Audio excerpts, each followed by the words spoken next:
Hola amigas y amigos, bienvenidos a un nuevo programa de Escuela Ciudadana. Como siempre me acompaña nuestro amigo José Lucas Granda y también Francesco Rayo. Con ellos vamos a conversar sobre las elecciones generales 2026 que se van a realizar el próximo 12 de abril y donde vamos a elegir senadores, diputados y obviamente la plancha presidencial. Entonces, la gran incógnita que tenemos, creo todos, es cómo votar y sobre todo, ¿para qué votar? Claro. Adelante, Francesco, bienvenidos. Correcto. Hola a todos, gracias César. Eh, sí, bueno, es un tema importante y por eso nos parece muy relevante que sea el primer tema de la cuarta temporada de Escuela Ciudadana de cara a las elecciones que se harán en menos de 3 meses, pues, ¿no? Entonces, comenzamos y nos planteamos la pregunta, pues, ¿no? ¿Cómo votar y para qué votar? Para esas elecciones generales del 2026, eh, tenemos un primer reto, que es la cédula más larga de la historia. Y es que la cédula de votación cambia drásticamente. Ya no son 3 cuerpos, sino 5 columnas en una sola hoja que puede llegar a medir hasta 44 centímetros de largo. En esta cédula vamos a tener la elección presidencial, en la cual se eligen presidente y 2 vicepresidentes. El detalle es la foto del candidato y el símbolo del partido. En la segunda columna tenemos a los senadores nacionales, que son 30. Es por distrito único y la lista es la misma para todo el Perú. En la tercera columna tenemos a los senadores regionales, que son 30 también. Ujú. Se elige uno por cada región. Y en la cuarta columna tenemos a los diputados, que son 130, y la elección es por distrito electoral, según la región en la cual resides. Y como último, eh, última columna tenemos al Parlamento andino, los cuales son 5 representantes que se eligen y es la representación entre organismos regionales, ¿no? A nivel internacional.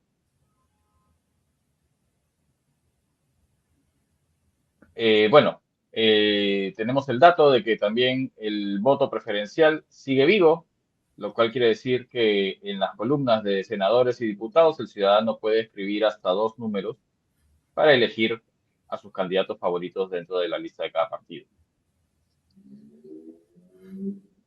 En el segundo punto tenemos la bicameralidad y las nuevas reglas de juego.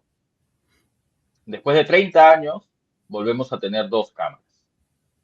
Sí, Esto cambia cómo se aprueban las leyes y se controlan entre sí el Congreso y el Ejecutivo. La Cámara de Diputados, que vendría a ser la Cámara Política, tiene como función ser la primera instancia, digamos. Ellos proponen y debaten las leyes. En cuanto al poder de control, son los únicos que pueden interpelar y censurar ministros. También son quienes otorgan o niegan la cuestión de confianza.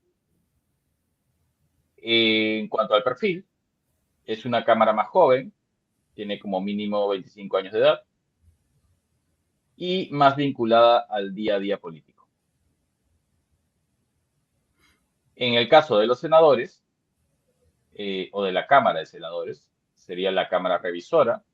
Su función es revisar lo que aprueban los diputados y tienen la última palabra para que una ley se publique. En cuanto al poder de designación, ellos eligen a los altos mandos del Tribunal Constitucional, Defensor del Pueblo y Contraloría. Y en cuanto a perfil, se busca una mayor experiencia con un mínimo de 45 años o de haber sido congresista o diputado antes. Y es o pretende ser el filtro de reflexión para evitar promulgar leyes apresuradas. En cuanto al nuevo equilibrio entre el Congreso y el Ejecutivo, las reglas para que uno no pise al otro han cambiado para buscar disque cierta estabilidad, ¿no? Está la cuestión de confianza, que ahora está más delimitada. Solo el presidente del Consejo de Ministros puede plantearla sobre políticas de gestión y no sobre reformas constitucionales o competencias exclusivas del Congreso. Está la disolución del Congreso. El presidente de la República solo puede disolver el Congreso en la Cámara de Diputados si esta censura o niega la confianza de 2 consejos de ministros del Ejecutivo. Y el Senado no puede ser disuelto en ningún caso.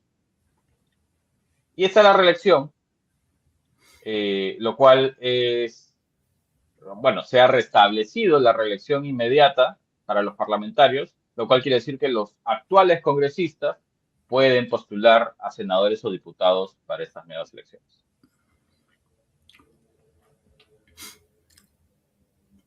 En resumen, tenemos unas elecciones que son el 12 de abril, tenemos más de 35 partidos inscritos, y si eres militar o policía, esta vez podrías tener acceso al voto digital según el despliegue de la OMP. Tenemos mucho que conversar al respecto y te doy pase, César, para que puedas plantear las preguntas. A ver, vamos a cambiar la imagen. Listo.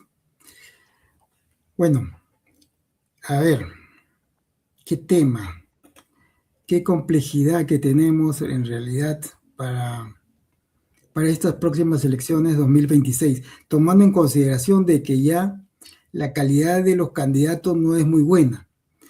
Entonces, el pensar, ¿no?, que tenemos una célula tan inmensa de 5 columnas y miles de candidatos.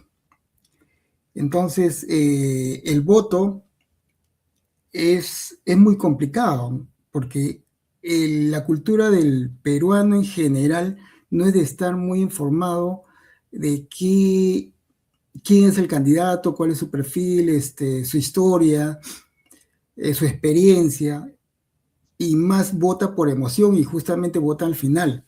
Entonces, ¿qué podríamos esperar de los votantes urbanos o rurales?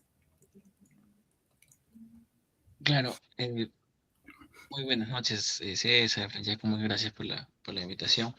Siempre es un gusto conversar con ustedes. Yo creo que y lo que nos presenta Francesco es una realidad que por inercia yo creo que la ciudadanía no está interiorizando, que se va a acercar a lo que planteó Francesco, que es la célula más grande de la historia, ¿no? Presidentes y presidentes, Parlamento andino, senadores, senadores nacionales, senadores regionales, diputados, entre otras cosas, ¿no? Y por el tema del voto preferencial, digamos, tienes que conocer diferentes candidatos, hojas de vida, más de 30 agrupaciones políticas, y con todo eso, yo creo que es legítimo pensar de que si el voto es racional y emotivo. Hay una investigación que siempre saca la OMPE después de cada una de las elecciones y les pregunta a alguno de los votantes que van a sufragar, y el porcentaje prácticamente de la última elección en el 2021 planteaba que el 34 o 36% define su voto en la cola, que esté esperando para ir al ánfora y escoger el voto electoral, ¿no? Entonces, ya tienes un tercio de la población electoral que emocionalmente va a escoger su voto dependiendo de lo que escucha. Por eso es que ese día muchos de los candidatos se pueden hacer el tema de noticieros, pegan el tema de mosquitos, etc. Entonces, es normal de que el voto, sobre todo un tercio del electorado, muy aparte del voto en blanco o el voto nulo, es muy emotivo, ¿no? Muy sentimental, muy anímico, ¿no? Casi nada racional. Y eso plantea un gran tema dentro de los procesos electorales, ¿no? ¿el voto debería ser voluntario o el voto debería ser obligatorio? Porque las personas que van a querer votar, ¿no? Significa de que hay una conciencia ciudadana, una conciencia militante de algunas ideas, y las voy a ir a defender dentro de un fuero electoral, ¿no? Ese ha sido y sigue siendo el gran debate, ¿no? Chile hace poco, digamos, pasó con el tema de las reformas constitucionales que se están teniendo últimamente, que todavía no acaban, ¿no? Ellos eran un voto totalmente voluntario y han pasado a un voto obligatorio, ¿no? Las tendencias nos dicen que no ha cambiado mucho, pero la sociedad chilena es muy diferente a la sociedad peruana. La otra condicionante que yo creo que es muy acertada, la incógnita que plantea César, el voto urbano y el voto rural. Yo creo que en las elecciones del 2021 nos han enseñado que el voto, sobre todo rural, de la Sierra Central, la parte sur y la parte centro sobre todo, es un voto duro, nucleado, ¿no? Donde comunidades campesinas o comunidades quechohablantes o aymaras tratan de establecer un candidato por cada una de sus circunscripciones o territorios para poder tratar de buscar un candidato o hacerse fuerza con algún candidato o partido político. Pasó claramente con Pedro Castillo, donde la población que votó más a favor de Perú Libre en ese caso fue Puno, fue Cusco, en relación de repente a Chumbivilcas, fue Cajamarca y partes de la Sierra Central, ¿no? Suficiente para alcanzar un 16-17% de votos válidos para pasar a una segunda vuelta. Y yo creo que la gran diferencia con el voto urbano es de que es muy complicado, ¿no? Un poco un voto alienado, un poco segmentado. Digamos, las ciudades se dividen entre centro y periferia. En Lima pasa mucho en el tema de determinados distritos, determinados partidos políticos. En el sur se denomina en relación a un tema contestatario, un tema más del centro, ¿no? En el norte un poco más liberal, ¿no? Un poco más populista. Y en relación a eso, yo creo que el menú electoral está muy complicado, pero sale, yo creo, esa gran pregunta en los medios de comunicación que dice, ¿por qué no estamos viviendo la campaña electoral como elecciones anteriores, ¿no? Más, digamos, con medios de comunicación más abiertos, más violentas, ¿no? Porque yo creo que dentro de las 37 o 36 agrupaciones políticas saben de que no necesitan coberturar más del 10% para pasar a la segunda vuelta. Entonces, que tengas un nicho bien controlado, que te fidelice su voto el 12 de abril de este año, va a ser suficiente para poder pasar, ¿no? Y los ámbitos rurales, urbanos, va a ser totalmente funcional para determinados partidos políticos, pero sobre todo para determinados caudillos o outsiders que también se van a dar a conocer en estas últimas semanas y meses, ¿no? Me entra una interrogante con respecto a lo que mencionabas inicialmente, y es que se podría estimar, digamos que, por un lado, por el alcance de la información que tenemos increyendo y la radicalización de las posturas políticas, digamos que estos dos factores podrían llevar a que la participación o la reflexión sea más anticipada, por lo menos, ¿no? Eh, el candidato se va, bueno, casi todos los candidatos se van a tratar de radicalizar, ¿no? Lo hemos visto en las últimas elecciones que están pasando en Latinoamérica, pero tenemos algunos comportamientos electorales que sí se asemejan en Bolivia, en Chile, en Uruguay, ¿no? Por ejemplo, Kast ganó las elecciones diciendo que iba a expulsar a los venezolanos y lo está diciendo, y ya es un conteo regresivo, y prácticamente algunos están pasando la frontera en Tacna, ¿no? Porque ya ha manifestado lo mismo, ¿no? Keiko Fujimori habla sobre el tema de la minería ilegal, considerando que los informales y los ilegales son igual, ¿no? Entonces, la radicalización de una u otra manera ha permitido que ese tipo de violencias, comunicativa, por supuesto, ¿no? Todavía no se ha visto confrontaciones entre partidos políticos, comunicativa, ya se está empezando a dar.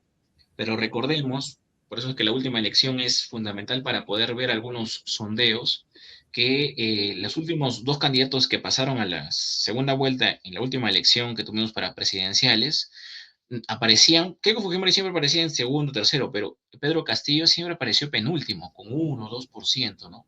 Entonces, ¿qué posibilitó que él subiera de repente la radicalización de su propuesta con la nueva constitución y el tema de expropiación o el tema de estatización, sobre todo en sectores muy, digamos, proclives o muy sentimentales al tema de la reivindicación de esta idea nacionalista, como que viene desde la época todavía desde Velasco, ¿no? El tema de la reforma agraria, el tema de las AIS, el tema de la tierra para quien la trabaja, entre otras cosas, ¿no? Entonces yo creo que eso es una idea muy inteligente, pero que estas narrativas son muy cortoplacistas, ¿no? Esas posturas muy violentas se van a hacer por lo menos en las últimas 2 o 3 semanas, ¿no? Pero con mucho candidato, no sé si haya muchos medios de comunicación de señal abierta que les den cabida. Y ahí yo creo que vamos a ver a medios de comunicación militantes por una o dos posturas políticas que se muestren, ¿no? Uno de El los consumo de medios de problemas, comunicación, perdón, César, sí, el consumo de medios de comunicación tradicionales, digamos, de señal abierta, todavía permanece, digamos, en el área rural, dirías tú, No, a ahí yo diferencia creo de la que urbana. sí, yo creo que los medios de comunicación de señal abierta ganan su posicionamiento en las grandes ciudades intermedias, sobre todo costeras. Arequipa, Puno, parte de Juliaca, ¿no? Ica, Lima, ¿no? Piura, Trujillo, ¿no? Pero en las ciudades, por ejemplo, más diversificadas, sobre todo en Huánuco, Huancayo, Cusco, también parte de Puno, ¿no? Madre de Dios, no hay polos muy centralizados, ¿no? Y lo que más utilizan ahora son las redes sociales y son las radios AM o AM en relación a señal abierta. Por eso se ve raras fotos en las cuales iban los militantes de Perú Libre y hablaban con las radios locales, ¿no? Pero hablaban en quechua. Entonces se identificaba la población y las propuestas no eran muy elaboradas, ¿no? No voy a hablar sobre cómo voy a industrializar el país o cómo Petroperú va a ser una empresa rentable, no, no, nueva constitución, ¿no? Nuevo capítulo económico, que la tierra, las riquezas, y tenía un mensaje muy fuerte de Pedro Castillo, ¿no? Ya no más pobres en un país rico. Y esa es la frase en quechua que se quedó, se marketeó y suficientemente para que pasara la segunda vuelta, ¿no? Entonces, los medios de comunicación, poderes fácticos también, iglesias, van a jugar un rol importante en esta elección que se viene, ¿no? claro, es bien interesante lo que menciona Lucas porque también hay que recordar que, como mencionas, se jugaron las radios regionales, pero también las micro medios de comunicación, llámese las radios de los mercados, por ejemplo, que Sí, difundían los mensajes, entrevistas grabadas, ¿no? Eh, para que cuando la gente esté comprando ahí se esté grabando la idea, ¿no? De tal o cual candidato, de Perú Libre en este caso, en sí. especial. Pero tenemos acá un problema, ¿no?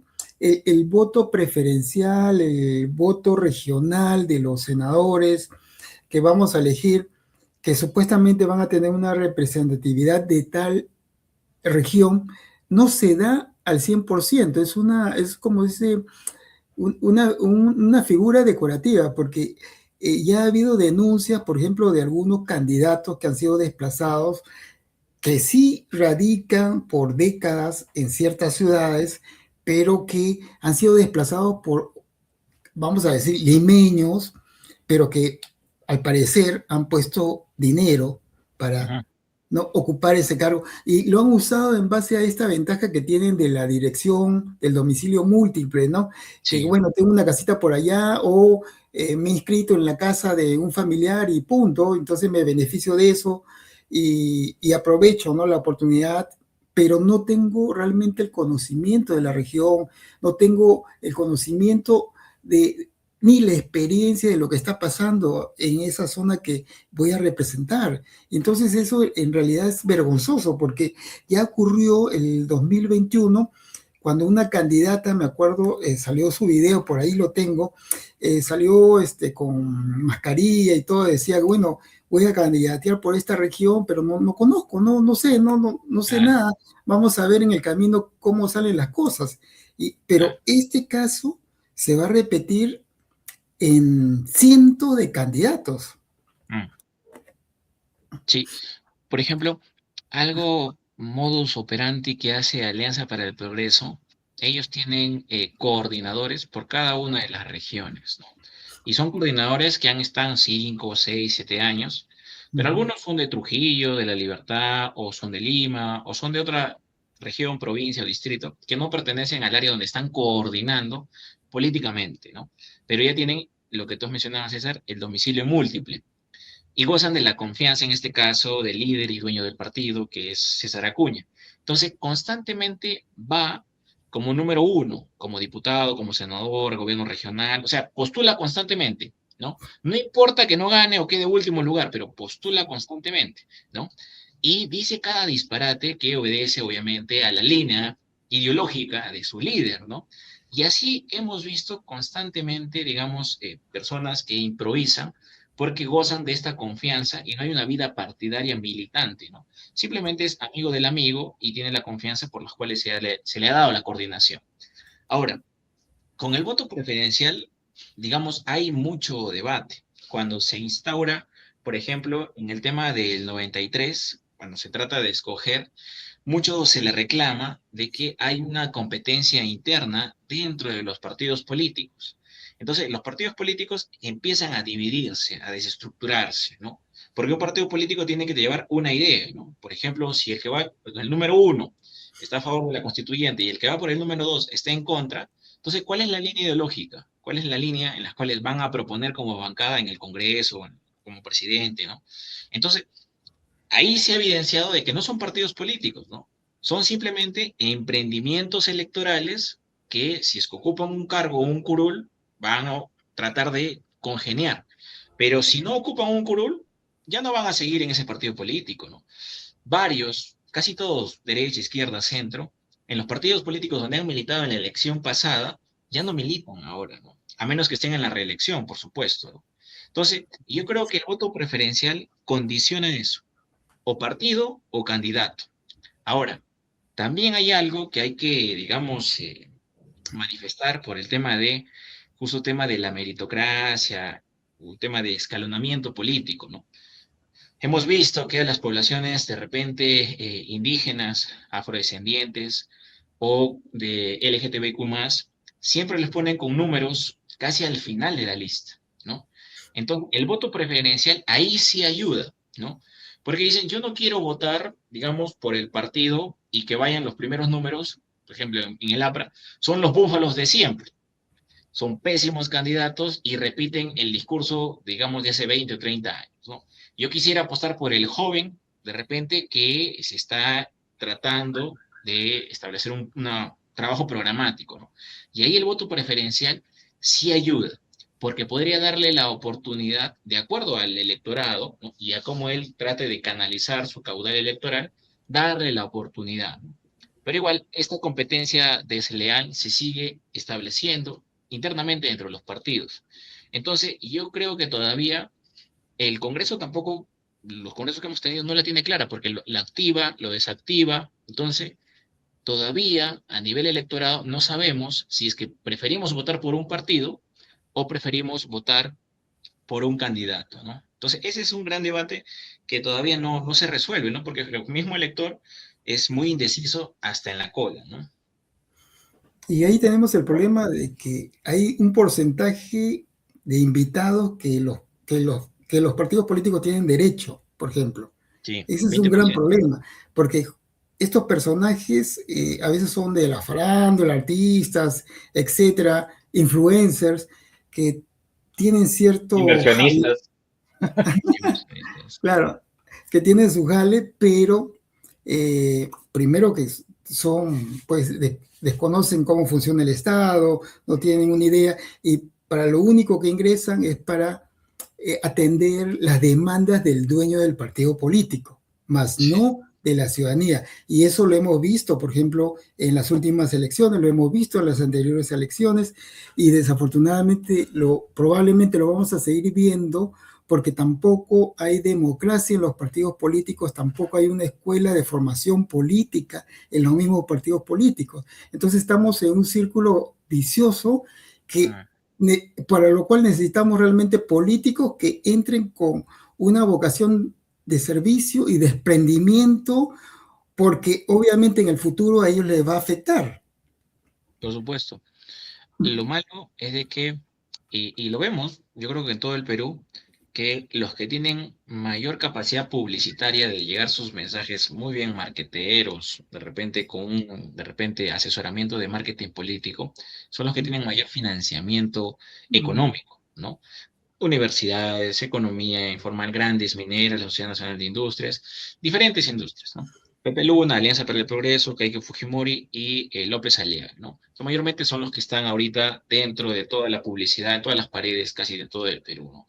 Entonces yo creo que ellos, de una u otra manera, marcan la pauta, no por el hecho de que sean buenos candidatos o ofrezcan, digamos, un viraje hacia el desarrollo del Estado peruano, ¿no? Sepan gobernar, ¿no? Podemos dar ejemplos de que no es así, pero tienen la capacidad publicitaria para poder meterse en el inconsciente y el consciente de la ciudadanía. Entonces, eso es por repetición. Y nuestra cultura electoral partidaria cada vez ha ido más proclive, ¿no? ¿Por qué muchos candidatos recurren a hacer TikToks no de propuestas en menos de un minuto, sino cocinando su chancho, un día en la playa, ¿no? Y la gente lo sigue, ¿no? Crean cierto tipo de fidelidad. Y ese tipo de fidelidad es porque, claro, pasa por otro tema transversalmente de crisis, de tema crítico, entre otras cosas que también lo hemos conversado, pero yo creo que se va a aprovechar mucho el tema de la invitación, que es el 20%, farándula, futbolistas, ¿no? Escándalos, ¿no? Y de repente ya ha habido algunos candidatos que se disfrazan, ¿no? De Manco Cápac en el lago Titicaca y piensan que van a reivindicar el tema de esa comunidad altiplánica que ellos nunca pertenecen, ¿no? Entonces, la gente sabe a lo que más o menos van a transformarse en un performance de muchos candidatos, ¿no?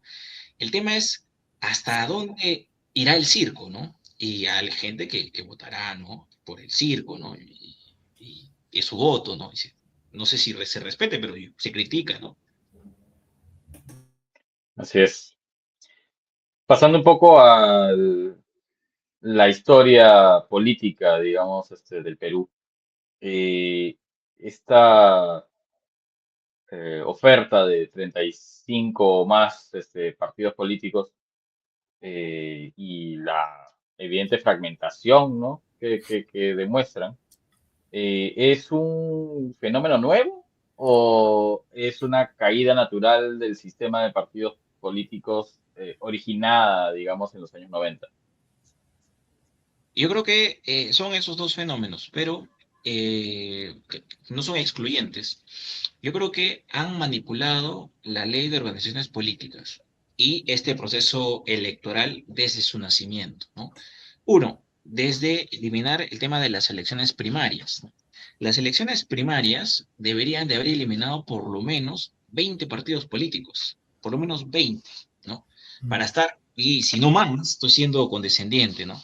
¿Por qué? Porque si no tienes militantes, ¿no? Militantes, no digo simpatizantes, que son dos cosas muy diferentes, ¿no? Por ejemplo, yo puedo simpatizar porque lo vi en un meeting y me agradó lo que dijo, ¿no? Pero no voy a las reuniones, no soy parte del plan programático, no acompaño en la campaña, no estoy parte del equipo técnico, o sea, hay diferentes formas de hacer militancia, por ejemplo, a larga data, sobre todo si es que vemos algunos partidos que han sido militantes como el PPC, el APRA o Acción Popular, ¿no? Entonces, solamente han, desde su nacimiento, este proceso electoral, lo único que significaba para ser partidos políticos era tener las firmas. Tú cumplías con las firmas y ya tenías un partido político, un bien de alquiler para poder negociar con las personas que quisieran hacer política, ¿no? Por eso es que los vientres de alquiler han sido, en este caso, hemos llegado a 42, 43, ¿no? Ya el Jurado Nacional de Elecciones se ha bajado como unos 6, 7 más o menos, ¿no? Pero por temas de que no han sabido inscribirse. Entonces, yo creo que quien ha puesto las reglas de juego son los partidos que gobiernan dentro del Congreso, que son 7 o 8, ¿no? Que ya los hemos mencionado, que es la campaña por estos no. Y eso es parte del marketing. ¿Por qué? Porque si tienes vientres de alquiler que recién están saliendo, vamos a poner así, que no me gusta el término, a un mercado electoral expectante, y te encuentras de repente con un competidor, un partido político ya cohesionado como Fuerza Popular, que siempre saca congresistas. Entonces, el logo, los candidatos, los medios de comunicación de una u otra forma ahí de su posicionamiento.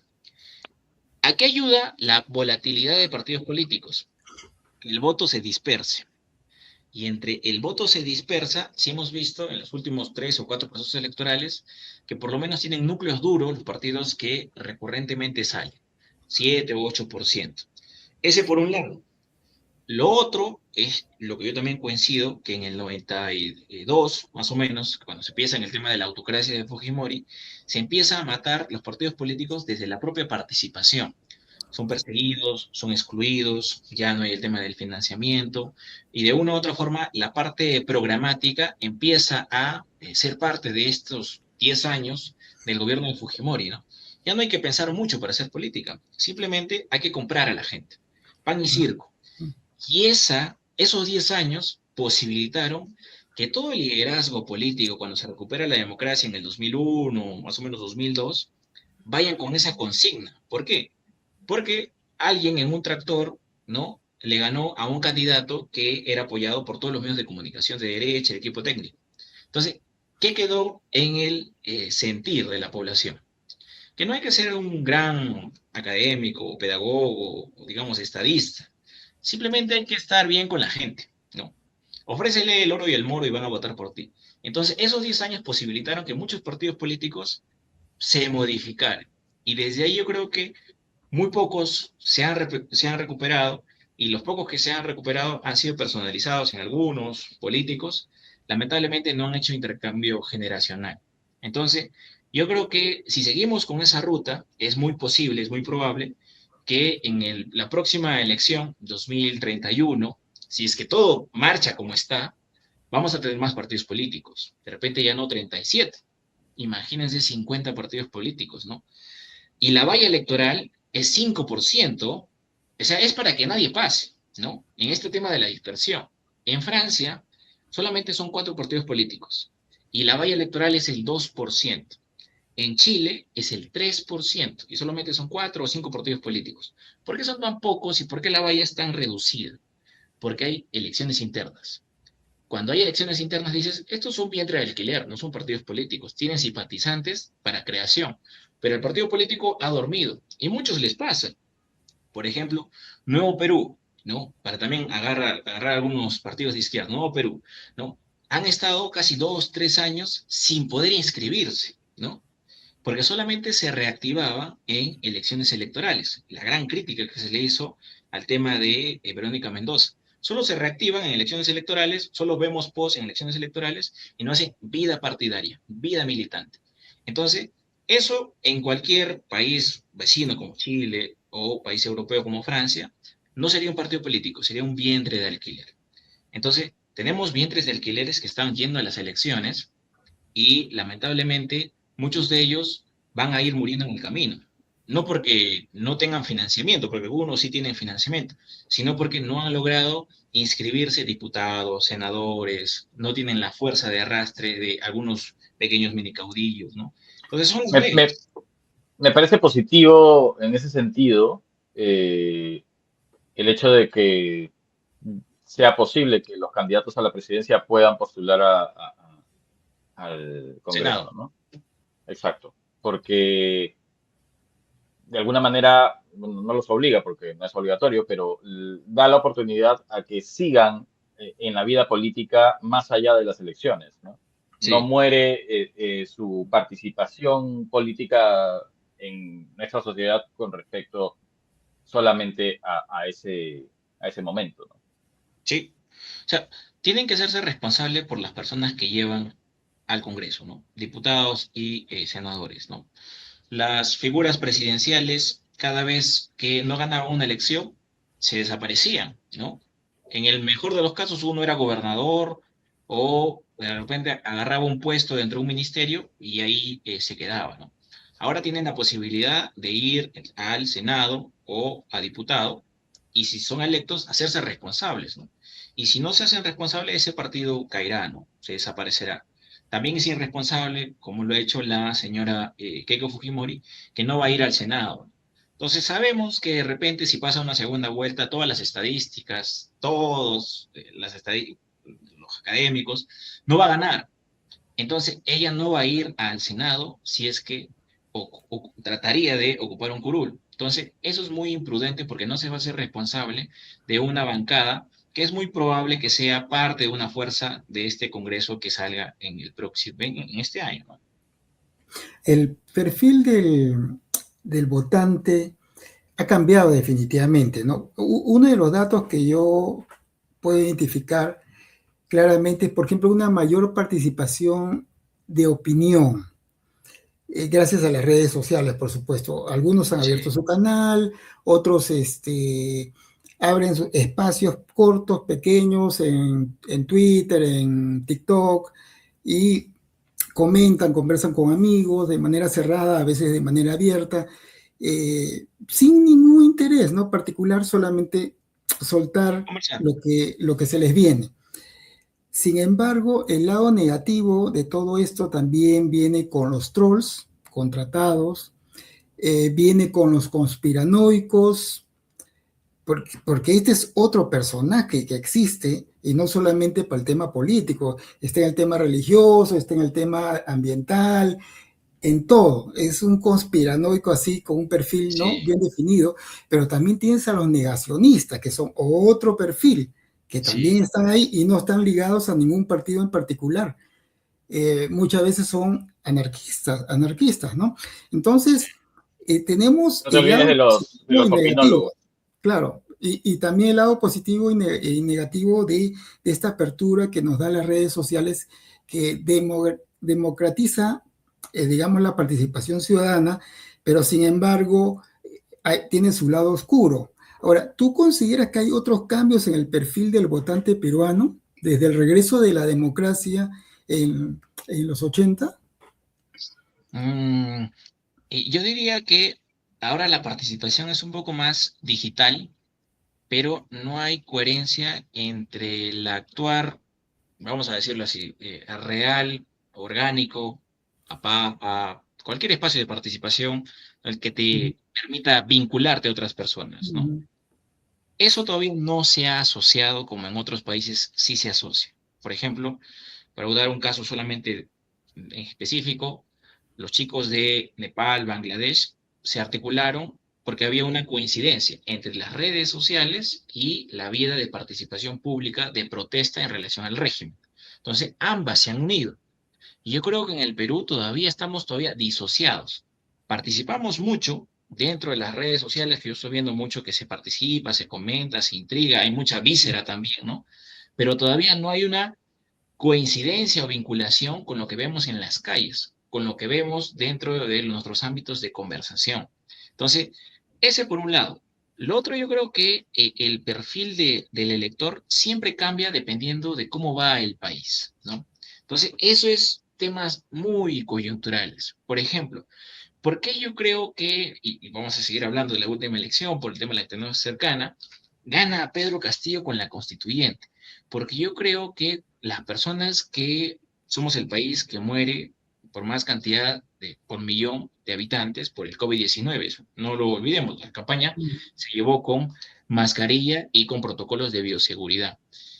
Porque de una u otra forma explicaba la Constitución que las reglas en las cuales se ha mercantilizado la salud ha permitido que las personas más pobres, más desiguales, mueran. Entonces, ¿cómo se planteaba? Las reglas de juego son para los que tengan más dinero, vivan, y los que tengan menos dinero, mueran. Entonces, ¿cuáles son las condicionantes que hoy día está primando dentro del país? Hoy día, el fenómeno de la inseguridad está creciendo, pero en las ciudades. Si le preguntamos, por ejemplo, al apurimeño, al cusqueño, cuál es su problema principal, de repente va a decir corrupción, de repente va a decir carreteras, de repente va a decir mercados, ¿no? Pero si le preguntamos de repente a Arequipa, Trujillo, Piura y Lima, ¿cuál es el problema principal? Va a decir la inseguridad ciudadana. No puedo ir a un parque. Hay más carteristas, la corrupción, la ineficiencia. Y ahí se define el perfil del elector. Porque el elector va a decir, ¿ya cuál es el candidato? O cuál va a ser el partido político, que yo no creo. Siempre dice, ¿cuál es el candidato? Que dice lo que yo quiero escuchar en relación a lo que yo estoy sufriendo, ¿no? Sí tengo plata de repente para no vivir a mis anchas, pero puedo vivir y llego a fin de mes, ¿no? pero me están matando como transportista, me están matando como cambista, me están matando de repente como sereno dentro de la informalidad. Entonces yo creo que ese es el perfil que se está puliendo y lamentablemente es un perfil sistemático. Ecuador, Noboa, ganó con ese perfil de la inseguridad. Noboa ha ganado con los estados de excepción. Somos ciudades militarizadas. Chile, CAS, ha ganado con la mano fuerte, con la militarización por el tema del problema de la inseguridad. ¿Qué dice Porky? ¿Qué dice Keiko Fujimori? Que son prácticamente de derecha fascista, derecha extrema, ¿no? Que justamente van a aplicar las mismas reglas. Y la gente evidencia como que necesitamos eso, ¿no? Es raro, y con eso acabo esta idea, es raro que algunos militares, como el general Quiabra o el general Williams, siendo ellos militares, ¿no? Mano fuerte, no estén tratando en las encuestas, no estén subiendo, sabiendo de que el discurso de inseguridad ciudadana y mano fuerte se alinea más a ellos, ¿no? Entonces, eso es algo que hay que analizar todavía, ¿no? Claro.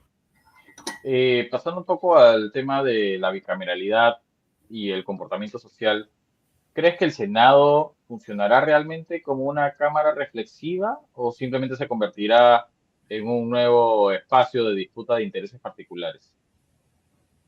Mira, esa es una muy buena pregunta y avisora. Yo creo que el país va a ser controlado por 60 personas. Nosotros somos un país, según esta constitución del 93, aprobada por Alberto Fujimori, presidencialista, donde la mayor poder y de representación le pertenece al presidente y a los vicepresidentes en caso de que haya que reemplazarlos, ¿no? La última modificaciones y crisis de gobernabilidad y política que tenemos, prácticamente de facto somos un país parlamentarista. Y eso es muy preocupante, ¿no? Porque es un parlamentarismo en las sombras. Entonces, cuando hemos visto las reformas de ahora para el Senado y la bicameralidad, debería ser como en el 79, ¿no? La Cámara fría, la Cámara reflexiva. Si evidenciamos todos los líderes, digamos, representantes de los partidos políticos, académicos, técnicos, muchos años dentro del legislativo, estaban en el Senado. Entonces había experiencia legislando, había experiencia en temas de gobernabilidad. Los senadores se sentaban con el presidente y trataban de solucionar crisis como de repente la crisis del Sendero Luminoso, el MRTA, la hiperinflación, etcétera, etcétera. Esta vez, ¿no? No tenemos esos cuadros, ¿no? Esos cuadros no están vivos, ¿no? Dentro de la política peruana. Y le han dado más poder, ¿no? A este Senado de 60 personas. Se habla mucho de este gobierno de Senado o gobierno de algunos partidos que hagan parte del pacto, ¿no? Que yo creo que es lo que se viene a venir si es que los partidos que hoy día gobiernan se trasladan al tema del Senado, ¿no? Porque va a haber otra vez lo mismo, repartición de ministerios, ¿no? Repartición en temas de prebendas, de licitaciones, no hay una mirada hacia afuera, y se va a mercantilizar todo lo que se pueda, educación, salud, medio ambiente, recursos naturales, lo que se pueda, ¿no?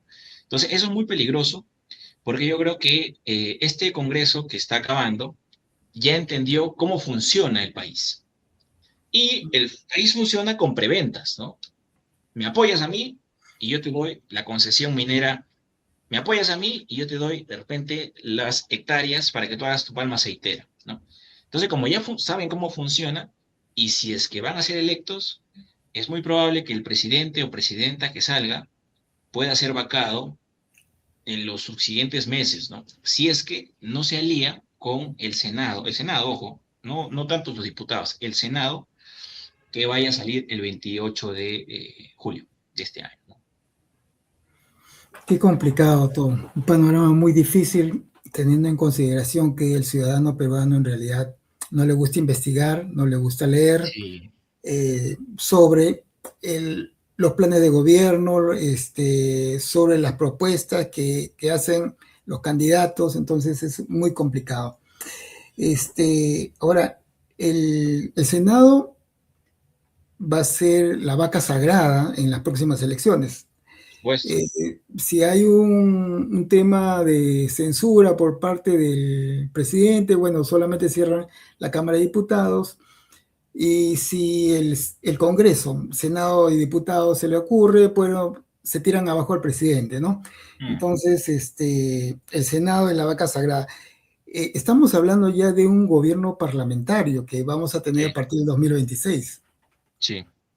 Lo preocupante es de que no tenemos experiencias parlamentaristas, no solamente en el Perú, en Latinoamérica, ¿no? O sea, los estados parlamentaristas son europeos, Alemania, Inglaterra, ¿no? Margaret Thatcher, por ejemplo, estuvo 10 años, ¿no?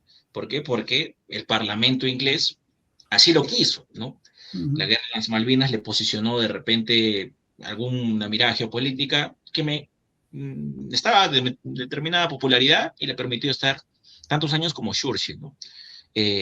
Imagínense si nos quitan el derecho al elector, al pueblo, a que podamos escoger a nuestros representantes y digan, ¿saben qué? Hemos decidido, y no es descabellado, hemos decidido de que solamente va a haber elecciones parlamentarias, ¿no? Con las reglas de juego que nosotros pongamos.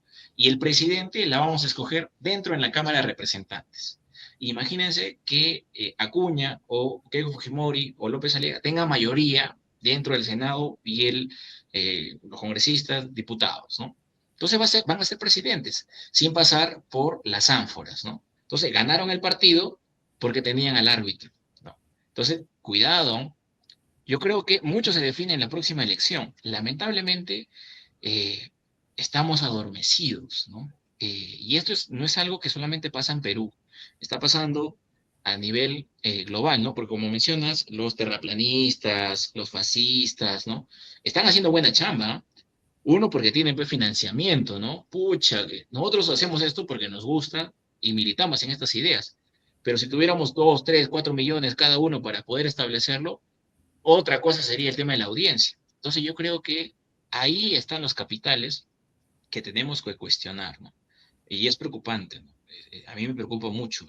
A veces colinda con la salud mental, ¿no? Claro. Y qué importante.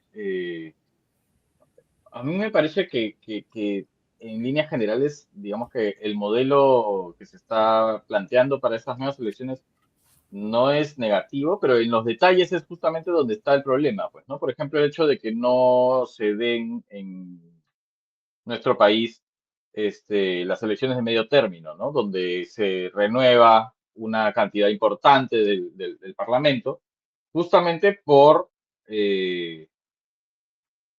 su desempeño, pues, ¿no? O sea, son los mismos electores los que finalmente dicen, ah, hiciste el siguiente trabajo o no, ¿no? O me representaste o no.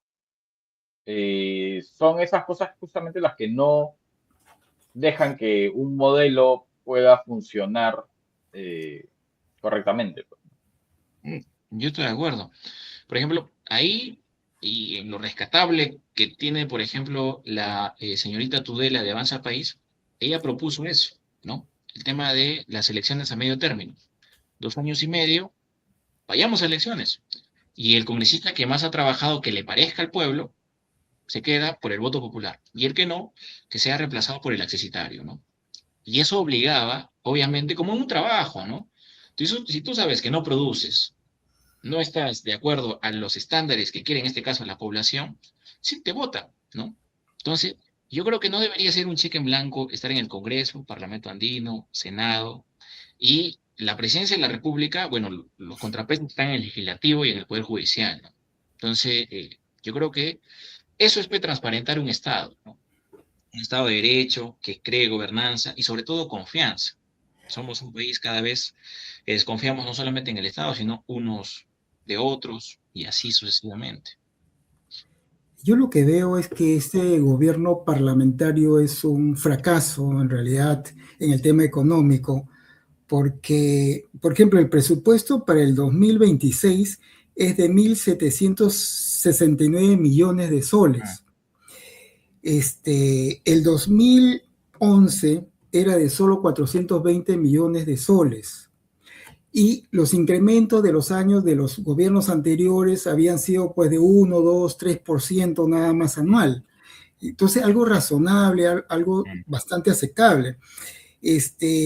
Pero mira, desde el 2021 subió de 650 millones al 2022, 882 millones, del 2023, 930 millones, del 2024, 1.135 millones, el 2025 1.413 millones y cerramos este nefasto Congreso con 1.769 millones. Hay que recordar de que el congresista Carlos Anderson, quien ha fallecido, mencionó en algún momento que habían 4.000 trabajadores contratados fuera de cómo se llama, del escenario, que no tenían una labor fija, definida en el Congreso. Por supuesto, como este es un órgano del Estado totalmente independiente y que maneja su presupuesto, lo está haciendo totalmente mal. Y por supuesto, desafortunadamente, acá el ministro de Economía de turno X no puede hacer absolutamente nada. Entonces, vamos a ser testigos con más congresistas en el 2026 de un despilfarro pues escandaloso, porque Sí. encima han bajado las barreras para ser contratado en el Congreso. Entonces, Sí. es escandaloso, podríamos decir que hay robo sistemático legalizado, ¿no? Sí, yo creo que eso busca la mesa directiva, cada uno de los partidos políticos. Quien controla la mesa directiva, controla todo ese presupuesto, ¿no? Justo ahora, revisando para la conversación que vamos a tener, ellos han modificado el tema del reglamento del Congreso para que no tengan un tope, el 0,6% del Producto Bruto Interno, ¿no? Del Estado. En el Perú, en educación, gastamos 3,6 más o menos, que deberíamos estar invirtiendo el 6%, por ejemplo, del Producto Bruto Interno. El 0,6 se gasta, que son miles de millones, ¿no? Se gasta en el Congreso de la República. Y dirías, bueno, a mayor inversión, mayor calidad del servicio, ¿no? Esa es pues, la regla de las matemáticas, ¿no? Pero es pésimo, ¿no? Cada congresista tiene 8 o 10 asesores y los asesores no cumplen ningún perfil, como lo menciona César, ¿no? Entonces, están pagando lobbies y esos lobbies posicionan a redes de corrupción, entre otras cosas, ¿no? Entonces, lo más peligroso es de que se está instaurando una política, no sé si meritocrática, pero una política de cómo hacer las cosas dentro del Estado peruano, ¿no? ¿Qué le vamos a decir a los chicos que se van con beca presidente de la República a estudiar sus posgrados en Harvard, en las mejores universidades, y vengan a trabajar por su país, en los ministerios, y encuentren de repente a legisladores, ministros que militan en Alianza para el Progreso y que no saben nada de transportes ni de trenes, pero están ahí, ¿no? Esa fuga de talento se va a ir diluyendo. Entonces, estamos camino a un país bananero, ¿no? Como era antes en el siglo pasado, ¿no? Lamentablemente no hay freno institucional que pueda ser un contrapeso. Los partidos políticos lamentables que están postulando de una manera proba se han dispersado, ¿no? Primero la gente, lo justo, se pensaba también de ahora nación, ¿no? Entonces, ¿por qué? También tenemos una mirada muy caudillista de las cosas, ¿no? Si no soy yo, no es nadie, ¿no? Entonces, no hemos aprendido nada en 25 años, ¿no? Y eso es muy preocupante porque si no aprendemos nada, lo mismo que van a hacer siendo autoridades es lo mismo que han hecho los que están saliendo o quieren reelegirse, ¿no? Y el Congreso es eso, ¿no? No sé si es una digna representación del Estado peruano o del pueblo, que yo me prohíbo a pensar así, pero es un gran sector, ¿no? Es un gran sector que legitima sus intereses en base a esas personas que están ahí, ¿no? Congreso. Claro, bueno, la esperanza radica en el hecho de que somos los ciudadanos finalmente los que elegimos. Entonces, eh, ¿qué consejos podrías darle a justamente todos los electores? Pues, ¿no? O sea, ante esta oferta abrumadora y engañosa y, y que no tiene bandera, pues, ¿no? ¿Qué podríamos decirles? Lucas, antes que respondas la pregunta de Francesco, creo que también va con esta pregunta, que es, ¿por qué sí es importante ir a votar? ¿Por qué es importantísimo que no faltes el día 12 de octubre? Y muy importante, comienzo con César para el lado esperanzador contestar a Francesco. La última elección fue muy grave. Prácticamente 23% de ausentismo de la población electoral en la primera vuelta. Muy grave, ¿no? Claro, personas que dijeron, yo tengo plata para pagar mi multa, ¿no? Sí, pero no es que la gente te está, digamos, poniendo la multa para que tú pagues, ¿no? Sino te están diciendo de que vayas a votar. Y hay otro gran porcentaje que también da mucha preocupación, el voto nulo o voto viciado, ¿no? Eso está ayudando a los partidos que van primero, ¿no? Entonces, porque con un poco margen puedes pasar a la segunda vuelta. Entonces, tener mucha preocupación, ¿no? Hay que ir a votar, ¿no? Claro, teniendo a alguien en mente y no viciar su voto, sentemos una posición, ¿no? De repente nos arrepentamos, de repente no salen electos, no obedezcamos a las encuestas. Hemos evidenciado que muchas de las encuestas han estado en la salita del SIN.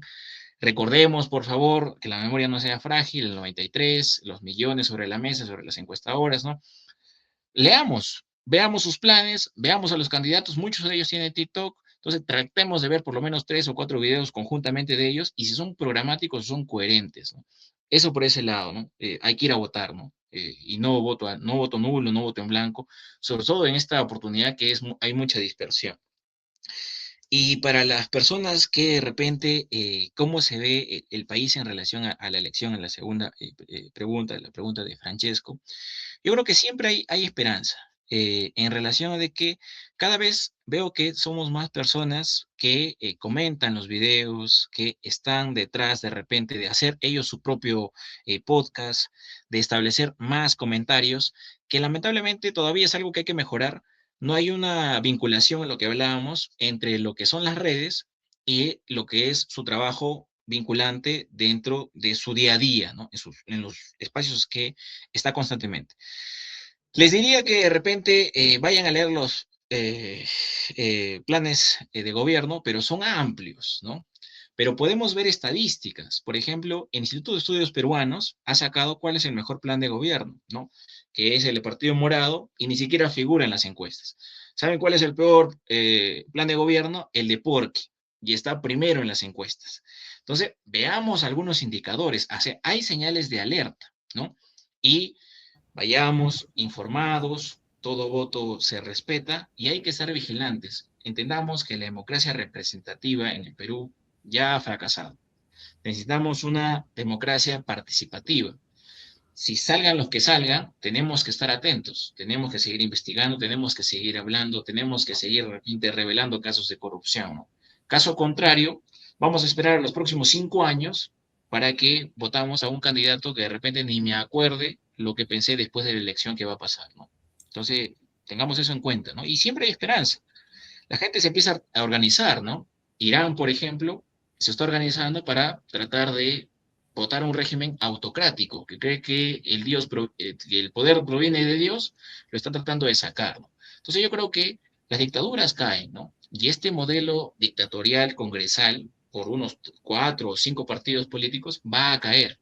Pero hay que estar listos cuando caiga, regenerar, porque si no van a estar otras personas que van a esperar su emprendimiento político y van a capturar otra vez el poder, ¿no?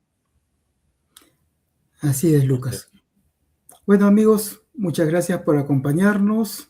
Nos vemos la próxima semana con un nuevo tema, un nuevo programa. Sigan, por favor, a Escuela Ciudadana, Magdalena Creativa, La Salita del Cine en todas sus redes sociales. Y recuerden que este programa es producido gracias al apoyo de Magdalena Creativa, La Salita del Cine y Ejes Culturales Perú. Nuevamente agradecerles su compañía y denle un like con el pulgar arriba. Nos vemos, amigos. Gracias. Hasta luego. Cuídense.